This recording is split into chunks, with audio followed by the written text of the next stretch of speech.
Nosso evangelho de hoje é João 10, de 1 a 10. Naquele tempo, disse Jesus: em verdade vos digo, quem não entra no redil das ovelhas pela porta, mas sobe por outro lugar, é ladrão e assaltante. Quem entra pela porta é o pastor das ovelhas. A esse o porteiro abre e as ovelhas escutam a sua voz. Ele chama as ovelhas pelo nome e as conduz para fora.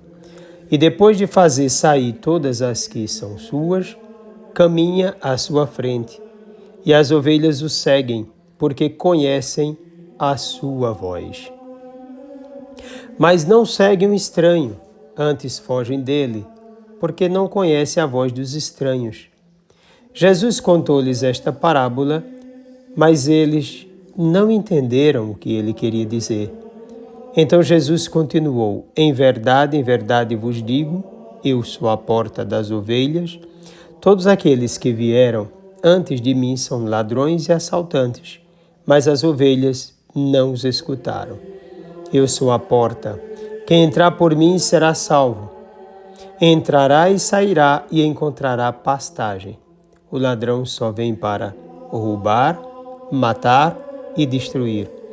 Eu vim para que tenham vida e a tenham em abundância. Palavra da salvação.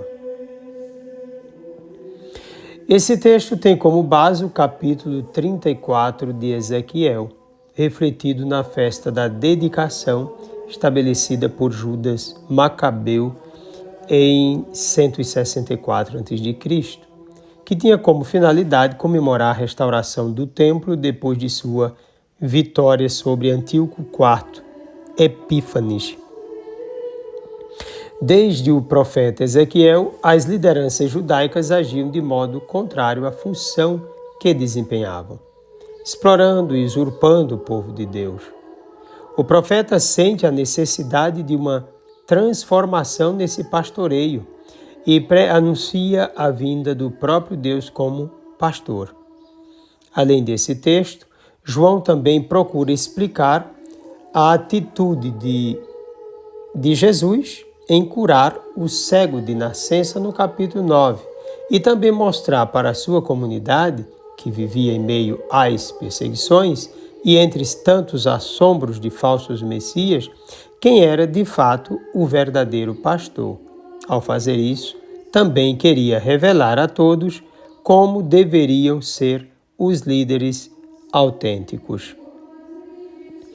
O texto é dividido em duas partes. Na primeira, João mostra a situação concreta das lideranças de Israel, ainda em conformidade com tudo aquilo que foi condenado por Ezequiel 34. Tais líderes são tratados aqui como ladrões, pois exploram o povo, buscam a si mesmos, são irresponsáveis, deturpam a fé, tornam dúbia a vida de comunhão com Deus, agem com violência, impossibilitam a liberdade do povo, procuram enriquecer a qualquer custo, são corruptos e mercenários. Claramente há uma denúncia contra os líderes de Israel, contra os falsos messias e contra toda e qualquer pessoa que faz uso do que pertence a Deus em benefício próprio. Por outro lado, Jesus é revelado como aquele que age tendo o reconhecimento do próprio rebanho, que conhece a sua voz e o segue alegremente. Além disso, Jesus não age com violência, mas respeita a liberdade de cada ovelha, sabe o nome delas, indicando o valor de cada uma no reconhecimento de sua identidade. Conduz o rebanho com dignidade, verdade e paz. Caminha à frente, apontando o horizonte seguro da salvação, que é a comunhão com Deus. As lideranças de Israel não entenderam o que Jesus estava dizendo. Evidente, pois não podiam entender o que desconheciam, o que não fazia parte do mundo deles ou delas, de suas ações e de seus objetivos. Além disso, a realidade de Jesus se encontrava como que velada aos seus olhos.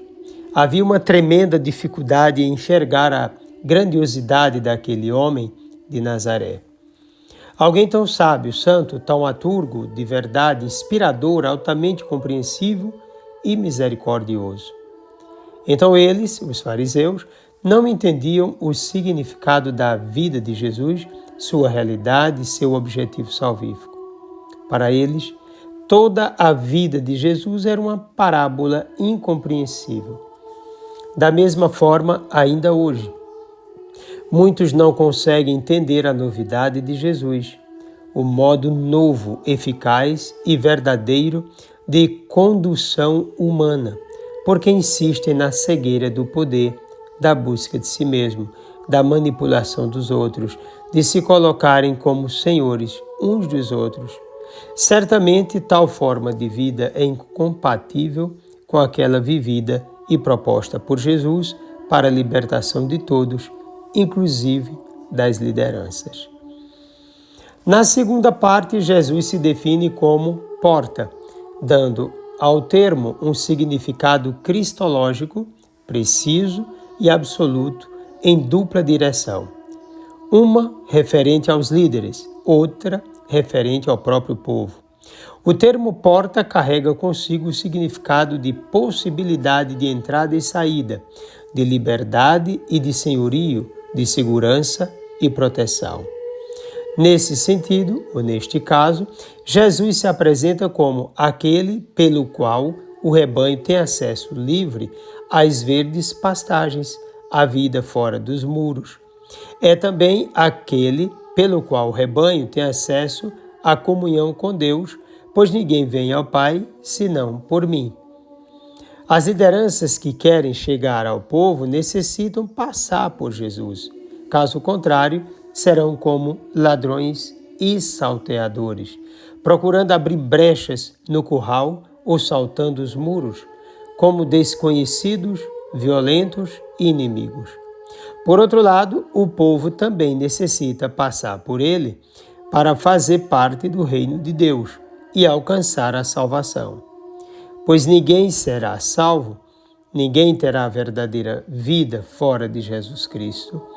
Por ele se entra no redil da segurança de Deus, por ele se passa para a verdadeira vida, realizando em si a Páscoa, a passagem. Não é possível, de forma alguma, entrar no novo povo de Deus sem passar por Jesus, e nem ser cabeça de um rebanho do Senhor sem passar por ele. Obrigatoriamente, Jesus é a única porta de acesso ao pastoreio e à salvação. Não é como que a porta das ovelhas no templo, que era o acesso das ovelhas ao templo para serem sacrificadas. Agora, por Jesus Cristo, para serem salvas. Essa é a diferença.